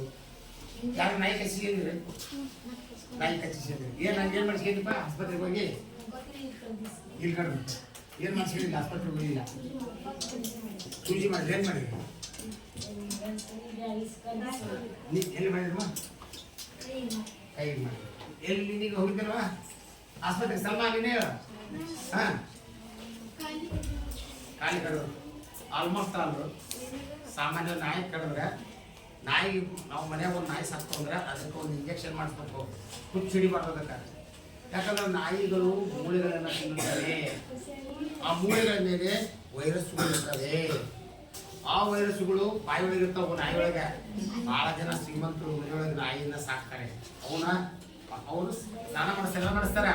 ಆದ್ರೂ ಕೆಲವರು ಏನ್ ಮಾಡ್ತಾರ, ಮೈ ಮೇಲೆಲ್ಲ ಮುದ್ದಾಡೋದು ಮುಖದ ಹತ್ರ ಅದ್ರ ಬಾಯಿ ತರೋದು ನೋಡಬಾರ್ದು ಅಯ್ಯಪ್ಪ. ಹೌದಾ? ಇನ್ನು ನಾವು ಊರಾಗ ನಾಯಿ ಸಾಕ್ತೇವೆ, ಬೀದಿ ನಾಯಿ. ಅವು ಯಾವಾಗ ಮೈ ತೊಳಿತಾವೋ ಗೊತ್ತಿಲ್ಲ. ಯಾರು ತೊಳಿತೀರೇನೆ ತೊಳೆಯಲ್ಲ, ಎಲ್ಲೇ ಹೋಗ್ಬೇಕಂತ ಎಲ್ಲಿ ಬಿಡ್ತಾವೆ, ಯಾರು ಹಾಕಿ ಕೊಡ್ತಾವು. ಹೌದಲ್ಲ? ತಿಂತಾವು. ಆದರೆ ನಾಯಿಗಳನ್ನ ಸಾಕಬೇಕು, ಆದರೆ ಪ್ರಾಣಿಗಳನ್ನ ಪ್ರೀತಿ ಮಾಡಬೇಕು, ಗೌರವಿಸ್ಬೇಕು. ಆದರೆ ಪ್ರಾಣಿಗಳಿಂದ ಸ್ವಲ್ಪ ದೂರ ಇರಬೇಕು. ನಮಗೆ ಹಲವಾರು ರೋಗಗಳು ಎಲ್ಲಿಂದ ಬರ್ತವೆ? ಬರ್ತವೆ, ಗಾಳಿಯಿಂದ ಬರ್ತವೆ, ನೀರಿನಿಂದ ಬರ್ತವೆ, ಮಣ್ಣಿನಿಂದ ಬರ್ತವೆ. ಯಾಕಂದ್ರೆ ಎಲ್ಲ ಸೂಕ್ಷ್ಮ ಜೀವಿಗಳು ಎಲ್ಲ ಕಡೆ ಇದಾವಲ್ಲ. ಹಾಗಾಗಿ ಕಟ್ ಮಾಡಿದೆ. ಹಳ್ಳಿಗಳಲ್ಲಿ ಪ್ರಾಣಿಗಳನ್ನ ಸಾಕುವ ಉದ್ದೇಶ ಏನಂದ್ರೆ, ಹಾಗೆ ಇಲ್ಲಿ ಹೆಗ್ಗಡಗಳು ಇರ್ತವೆ, ಅವುಗಳನ್ನ ಏನ್ ಮಾಡಿ ತಿನ್ನೋದಕ್ಕೆ, ತಿಂದು ಹಾವಳಿ ಕಡಿಮೆ ಆಗಲಿ ಅಂತ ಸಾಕ್ತಾರೆ. ಆದರೆ ಪ್ರಾಣಿಗಳನ್ನ ಸಾಕು, ಆದರೆ ಅವುಗಳಿಂದ ಸ್ವಲ್ಪ ಏನು ಮಾಡು, ದೂರ. ಹೌದಾ? ಅವುಗಳಿಂದ ನಮಗೇನಾಗ ಹತ್ರ ಬಂದರೆ ಬರ್ತದೆ. ಉದಾಹರಣೆ ಒಂದು ಭದ್ರಾವತಿಯಲ್ಲಿ ಒಂದು ಹೆಣ್ಮಕ್ಳು ನಮ್ಮ ರಿಲೇಷನ್ನು, ಅವ್ರೇನು ಮಾಡೋದು, ಒಂದು ಒಳ್ಳೆ ಬೆಕ್ಕನ್ನು ಸಾಕಿದ್ರು. ಕೇಳ್ರಿ, ಒಳ್ಳೆ ಬೆಕ್ಕನ್ನು ಸಾಕಿದ್ರು. ಮೈ ತುಂಬ ರೋಗಗಳು ಭಾಳ ಚೆನ್ನಾಗಿತ್ತದು. ಅದೇ ಮಾಡೋದಂದ್ರೆ ಆಯಮ್ಮ ಮಲಗಲ್ಲಿ ಬಂದು ಮಲಗಿಬಿಡೋದು. ರಾತ್ರಿ ಎಲ್ಲ ಪಕ್ಕದ ಮಲಗೋದಲ್ಲ, ಅವ್ರು ಉಸಿರಾಡ್ತಾರೆ ಮೂಗಿನ ಮೂಲಕ ಉಸಿರಾಡಕತ್ತಾಗ ಅದ್ರ ಕೂದಲದವಾಗ ಸೂಕ್ಷ್ಮ ಇರ್ತಾವೆ. ಅವೇನವು ಮೂಗಿನ ಮೂಲಕ ಹೋಗಿ ಇಲ್ಲಿ ಸೇರ್ಕೊಂಬಿಟ್ಟವು ಕೂದಲ, ಇಷ್ಟು ಕೂದಲದು. ಆದರೆ ಆಯಮ್ಮಗ ಊಟ ಸೇರ್ತಿರ್ಲಿಲ್ಲ, ಬರೋಬ್ಬರಿ ದಪ್ಪ ಇದ್ಲು. ಊಟ ಸೇರ್ತಿರ್ಲಿಲ್ಲ. ಆಸ್ಪತ್ರೆ ಹೋಗ್ತಾರ, ಎಲ್ಲ ಚೆಕ್ ಮಾಡ್ತಾರ, ಏನೇನು ಕಾಯಿಲೆಯಿಂದ ಹೋಗಮ್ಮ, ಏನು ಆರಾಮದಿ ಹೋಗಮ್ಮ ಅಂತಾರ. 1 ವರ್ಷ 6 ತಿಂಗಳು ಆಸ್ಪತ್ರೆ ಅಡ್ಡಾಡ್ರೆ ಬರ್ತಾ ದಪ್ಪಗಿರ ಕೆನೆ ಬಂದು ಅವ್ರು ಊಟ ಕಡಿಮೆ ಮಾಡಿಕೊಂಡು ಬಂದು ತಳ್ಳಗಾಗುತ್ತೆ. ಕೊನೆಗೆ ಆಯಮ್ಮ ಮತ್ತೆ ಇನ್ನೊಂದು ದೊಡ್ಡ ಆಸ್ಪತ್ರೆಗೆ ಹೋಗಿ ಒಳಗೆಲ್ಲ ಸ್ಕ್ಯಾನ್ ಮಾಡಿದಾಗ ಇಷ್ಟು ಕೂದಲ ಅವಳ ಹೊಟ್ಟೆಯೊಳಗೆ. ಹೌದಾ? ಮತ್ತೆ ಆಪರೇಷನ್ ಮಾಡಿ ಅಷ್ಟು ಕೂದಲ ತೆಗೆದ್ರು. ಅವತ್ತೇ ಆ ಬೆಕ್ಕನ್ನು ಮನೆಯಾಗ ಸಾಕಾಗ್ಬಿಟ್ಟು. ಅರ್ಥಾಯ್ತಾ? ಅದಕ್ಕೆ ನೀವು ಬೆಕ್ಕು, ನಾಯಿ, ಪಾರಿವಾಳ ಇವನ್ನೆಲ್ಲ ಸಾಕಾಗಿದ್ರೆ ದಯವಿಟ್ಟು ಸಾಕ್ಬೇಡಿ. ಆದಷ್ಟು ಅವಳಿಂದ ಸ್ವಲ್ಪ ದೂರ ಇದೆ. ಅರ್ಥಾಯ್ತಾ? ಅವ್ನು ಯಾಕಂದ್ರೆ ನಾವು ನಮ್ಮದೇ ನಾವು ಕ್ಲೀನ್ ಮಾಡ್ಕೊಳಲ್ಲ, ನಮ್ಮ ದೇಹನ ನಾವು ಕ್ಲೀನ್ ಮಾಡ್ಕೊಳಲ್ಲ. ಇನ್ನು ನಾಯಿ ಸಾಕಿ ಅದ್ರ ಮೈ ತೊಳೆಯೋಕ್ಕಾಗತ್ತಾ? ತೊಳಿತೇವ? ಇಲ್ಲ ತಾನೆ? ಹಾಗಾಗಿ ಮಕ್ಕಳೇ ಆದಷ್ಟು ಪ್ರಾಣಿಗಳನ್ನ ದೂರ ಇದ್ವಿ. ಅಂದ್ರೆ ಈ ಹುಚ್ಚನಾಯಿ ಕಡ್ದಾಗ ಅದಕ್ಕೆ ಲಸಿಕೆಯನ್ನು ಕಂಡಿರೋ ವಿಜ್ಞಾನಿ ಯಾರು ಗೊತ್ತೈತೇನೆ? ಈ ವಿಜ್ಞಾನಿ ಲೂಯಿ ಪಾಶ್ಚರ್. ನೆನ್ಪಿಡ್ಬೇಕು, ವಿಜ್ಞಾನಿಗಳು ಬಿಡ್ಕೋಬೇಕು. ಲೂಯಿ ಪಾಶ್ಚರ್ ಯಾರು ಅಂತ ಕೇಳಿದ್ರೆ, ಹುಚ್ಚು ನಾಯಿ ಕಡಿತಕ್ಕೆ ಲಸಿಕೆಯನ್ನ ಕಂಡು ಹಿಡಿದ ವಿಜ್ಞಾನಿ ಯಾರು ಅಂದ್ರೆ ಲೂಯಿ ಪಾಶ್ಚರ್. ಅರ್ಥಾಯ್ತಾ? ಇವನೇ ಏನ್ ಮಾಡಿದ, ಹಾಲನ್ನ ಸುಮಾರು 70 ಡಿಗ್ರಿ ಸೆಲ್ಸಿಯಸ್ ಉಷ್ಣಾಂಶದಲ್ಲಿ 30 ನಿಮಿಷಗಳ ಕಾಲ ಕಾಸಿದಾಗ ಹಾಲು ಕೆಡುವುದಿಲ್ಲ. ಯಾಕಂತ ಹೇಳಿದ್ರೆ ಹಾಲಿನಲ್ಲಿ ಸೂಕ್ಷ್ಮಾಣುಜೀವಿ ಲ್ಯಾಕ್ಟೋಬಾಸಿಲಸ್ ಇದೆ. ಹೌದಲ್ಲ? ಅದು ಏನಾಗುತ್ತೆ, ಅಲ್ಲಿ ನಿಷ್ಕ್ರಿಯವಾಗುತ್ತೆ, ಸತ್ತೋಗುತ್ತೆ. ಅವಾಗ ಆ ಹಾಲನ್ನು ನಾವು ಬಳಸಿದ್ರೆ ನಮ್ಮ ದೇಹಕ್ಕೆ ಸಿಗ್ತದೆ ಲ್ಯಾಕ್ಟೋಸಿಲಸ್. ಹಂಗಾರ ಈಗ ನಾವು ಮನೆಯಾಗ 1 ಲೀಟರ್ ಹಾಲು ಉಳಿದಿದೆಪ್ಪ, ಅದನ್ನೇನ್ ಮಾಡ್ತೇವೆ, ಮತ್ತೆ ಕಾಸಿ ಆರಿಸಿ ಮತ್ತೇನ್ ಮಾಡ್ತೇವೆ, ಹೆಪ್ಪಾಕ್ತೇವೆ. ಅವಾಗ ಲ್ಯಾಕ್ಟೋಸ್ ಅನ್ನೋ ಒಂದು ಸಕ್ಕರೆ ಅಂಶ ಏನಾಗುತ್ತೆ, ಲ್ಯಾಕ್ಟಿಕ್ ಆಮ್ಲ ಆಗುತ್ತೆ. ಏನಾಗುತ್ತೆ? ಲ್ಯಾಕ್ಟಿಕ್ ಆಮ್ಲ. ಈ ಲ್ಯಾಕ್ಟಿಕ್ ಆಮ್ಲ ಅನ್ನೋದು ಏನಿದು, ಇದೇ ಮೊಸರು. ಏನಿದು? ಮೊಸರು. ಹಾಲು ಸಿಹಿಯಾಗಿದೆ, ಇದು ಮೊಸರು ಏನಾಗಿದೆ, ಹುಳಿಯಾಗಿದೆ. ಹಂಗಾರ ಹಾಲು ಮೊಸರಾಗಲಿಕ್ಕೆ ಕಾರಣವಾದಂತ ಬ್ಯಾಕ್ಟೀರಿಯಾ ಯಾವುದು? Lactobacillus bacteria. ಅಂತ ನೆನಪಿಟ್ಕೊಳ್ಳಿ. ಲ್ಯಾಕ್ಟೋಸ್ ಎಂಬ ಸಕ್ಕರೆಯನ್ನ ಲ್ಯಾಕ್ಟೋಬಾಸಿಲಸ್ ಎಂಬ ಬ್ಯಾಕ್ಟೀರಿಯಾ ಏನ್ ಮಾಡುತ್ತೆ, ಲ್ಯಾಕ್ಟಿಕ್ ಆಮ್ಲವನ್ನಾಗಿ ಮಾಡುತ್ತೆ. ಹಂಗಾರೆ ಈಗ ನಿಮ್ಗೆ ಒಂದು ಪ್ರಶ್ನೆ ಕೇಳ್ತಾರೆ, ಲ್ಯಾಕ್ಟಿಕ್ ಆಮ್ಲ ಅಂತ ಒಂದು ಕೇಳ್ತಿರಲ್ಲ. ಆಮ್ಲ ಅಂದ್ರೆ ಹುಳಿ ರುಚಿಯನ್ನು ಹೊಂದಿರ್ತವೆ. ಹೌದಲ್ಲ? ಹಂಗಾರೆ ಮೊಸರು ಹುಳಿಯಾಗಿರ್ತದೆ. ಹೌದಾ? ಅದ್ರಾಗ ಇರತಕ್ಕಂಥ ಆಮ್ಲ ಅದು ಲ್ಯಾಕ್ಟಿಕ್ ಆಮ್ಲ. ಅರ್ಥಾಯ್ತಾ? ಎಕ್ಸಾಮ್ ನಿಮ್ಗೆ ಒಂದು ಮಾರ್ಕ್ಸ್ ಕೇಳ್ತಾರ, ಮೊಸರಿನಲ್ಲಿರುವ ಆಮ್ಲ ಯಾವುದು? ಹಾಲಿನಲ್ಲಿರುವ ಸಕ್ಕರೆ ಅಂಶ ಯಾವುದು? ಹಾಲಿನಲ್ಲಿರುವ ಬ್ಯಾಕ್ಟೀರಿಯಾ. ಹಂಗಾರೆ ನಾವು ದಿನನಿತ್ಯ ಉಪಯೋಗಿಸುವಂತ ವಸ್ತುವಿನಲ್ಲಿ ಏನಿದೆ, ಬ್ಯಾಕ್ಟೀರಿಯಾ. ಹಂಗಾರೆ ಇದು ಮನುಷ್ಯನಿಗೆ ಮಿತ್ರನ ಶತ್ರುನ? ಮಿತ್ರ. ಹೌದಲ್ಲ? ಒಂದ್ ವೇಳೆ ನೋಡೋಣ, ಈಗ ಇದು ಏನು ಶತ್ರು ಆಗತ್ತಂತೆ. ಈಗ ನೀವು ಹಾಲನ್ನ ಕರ್ಕೊಂಡ್ಬಂದ್ರಿ, ಕಾಸ್ಟ್ಲಿ ಇಲ್ಲ. ಹಾಲನ್ನ ಡೈರೆಕ್ಟ್ ಏನ್ ಮಾಡಿದ್ರಿ, ಹೆಪ್ಪಾಕ್ಲಿಲ್ಲ, ಚಾಕ್ ಹಾಕಿದ್ರಿ. ಹೌದಾ? ಆಗ ತಾನೇ ಹಿಂಡಿಕೊಂಡು ಬಂದಂತ ಹಾಲು ಹೇಗಿರುತ್ತೆ? ಫ್ರೆಶ್ ಆಗಿರುತ್ತೆ, ಬಿಸಿಯಾಗಿರುತ್ತೆ. ಹೌದಲ್ಲ? ಬಿಸಿಯಾಗಿರುತ್ತೆ. ಆದರೆ ಹಾಗೆ ಹಸುಗಳಿಂದ ಹಿಂಡಿಕೊಂಡು ಬಂದಂತ ಹಾಲನ್ನ ನಾವು ಕಾಯಿಸದೆ ನೇರವಾಗಿ ಕುಡಿಯಬಾರದು. ಏಕೆಂದ್ರೆ ಹಸುವಿಗೆ ಏನಾದರೂ ರೋಗಗಳಿದ್ರೆ, ಹಸುವಿಗೆ ಏನಾದರೂ ಯಾವ್ದಾದ್ರು ರೋಗಗಳಿದ್ರೆ ಆ ರೋಗಗಳು ನಮಗೆ ಬರುತ್ತವೆ. ಅರ್ಥದ? ಈಗ ನೀವು ಹಾಲನ್ನ ಕಾಸಲಿಲ್ಲ, ಹೆಪ್ಪಾಗಿ ಇದು ಮಾಡಿಲ್ಲ, ಹೆಪ್ಪ ಹಾಕಲಿಲ್ಲ, ಹಾಗೆ ಬಿಟ್ರಿ ನೆನಪಾಗಿಲ್ಲ. ಬೆಳಿಗ್ಗೆ ಹಿಂಡಿಕೊಂಡು ಬಂದಂತ ಹಾಲು ಸಂಜೆ ಆಗತ್ತಿಗೆ ಏನಾಗುತ್ತೆ? ಹುಳಿ ಆಗುತ್ತೆ. ಹುಳಿ ಆಗುತ್ತೆ. ಏನಾಗತ್ತೆ? ಹುಳಿ ಆಗುತ್ತೆ. ಚಾಕ್ ಹಾಕಿದ್ರೆ ಅದು ಹೊಡಿತಿ ಚಾಕ್. ಹೌದಲ್ಲ? ಒಂದು ವೇಳೆ ಅಂತ ಹಾಲನ್ನ, ಕಾಸದೇ ಇರುವ ಹಾಲನ್ನ, ಬಹಳ ಗಂಟೆಗಳ ಕಾಲ ಇಟ್ಟ ಹಾಲನ್ನ ಕುಡಿದ್ರೆ ಏನಾಗುತ್ತೆ? 100% ರೋಗ ಬರುತ್ತಲ್ಲ. ಹಂಗಾರೆ ಅವಾಗ ಆ ಬ್ಯಾಕ್ಟೀರಿಯಾ ಏನ್ ಮಾಡುತ್ತೆ? ನಮಗೆ ಏನಾಗತ್ತೆ? ಶತ್ರು ಆಗತ್ತೆ. ಹೌದಾ? ಹೌದಲ್ಲ? ಹಾ ಮಕ್ಕಳೇ, ಇವತ್ತಿನ ದಿನ ಸೂಕ್ಷ್ಮ ಜೀವಿಗಳ ಬಗ್ಗೆ ಮತ್ತು ಸೂಕ್ಷ್ಮದರ್ಶಕದ ಬಗ್ಗೆ ಮತ್ತು ವಿಧಗಳ ಬಗ್ಗೆ ಮತ್ತು ಬ್ಯಾಕ್ಟೀರಿಯಾಗಳ ಬಗ್ಗೆ ಅಭ್ಯಾಸ ಮಾಡಿದ್ವಿ. ನಾಳೆ ದಿನ ಇನ್ನೂ ಹಲವಾರು ವಿಚಾರಗಳನ್ನು ಮುಂದಿನ ತರಗತಿಗೆ ಅಭ್ಯಾಸ ಮಾಡೋಣ. ಈಗ ನಾನು ಕೆಲವು ಪ್ರಶ್ನೆಗಳನ್ನ ಕೊಡ್ತೀನಿ, ಬರ್ಕೊಳ್ಳಿ. ಬರ್ಕೊಳ್ಳಿ. ಒಂದೇದು, ಸೂಕ್ಷ್ಮ ಜೀವಿಗಳೆಂದರೇನು?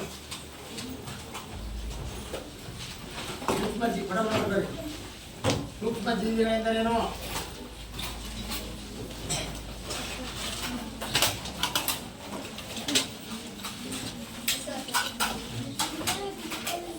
ಸೂಕ್ಷ್ಮ ಜೀವಿಗಳೆಂದರೇನು? ಉದಾಹರಣೆ ಕೊಡಿ. ಸೂಕ್ಷ್ಮ ಜೀವಿಗಳ ವಿಧಗಳಾವು?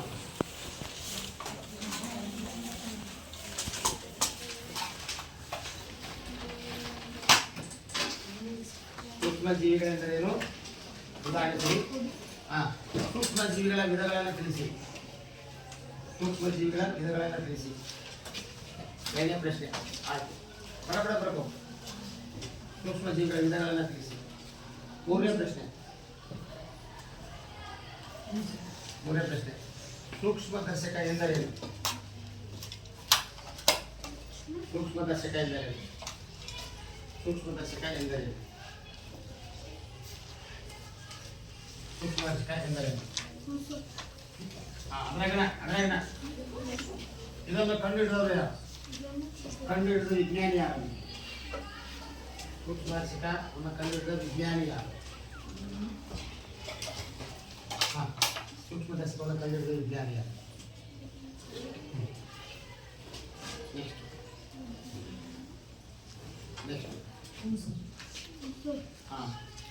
ಸೂಕ್ಷ್ಮ ಜೀವಿಗಳು ಎಲ್ಲಿ ವಾಸಿಸುತ್ತವೆ? ಸೂಕ್ಷ್ಮ ಜೀವಿಗಳು ಎಲ್ಲಿ ವಾಸಿಸುತ್ತವೆ?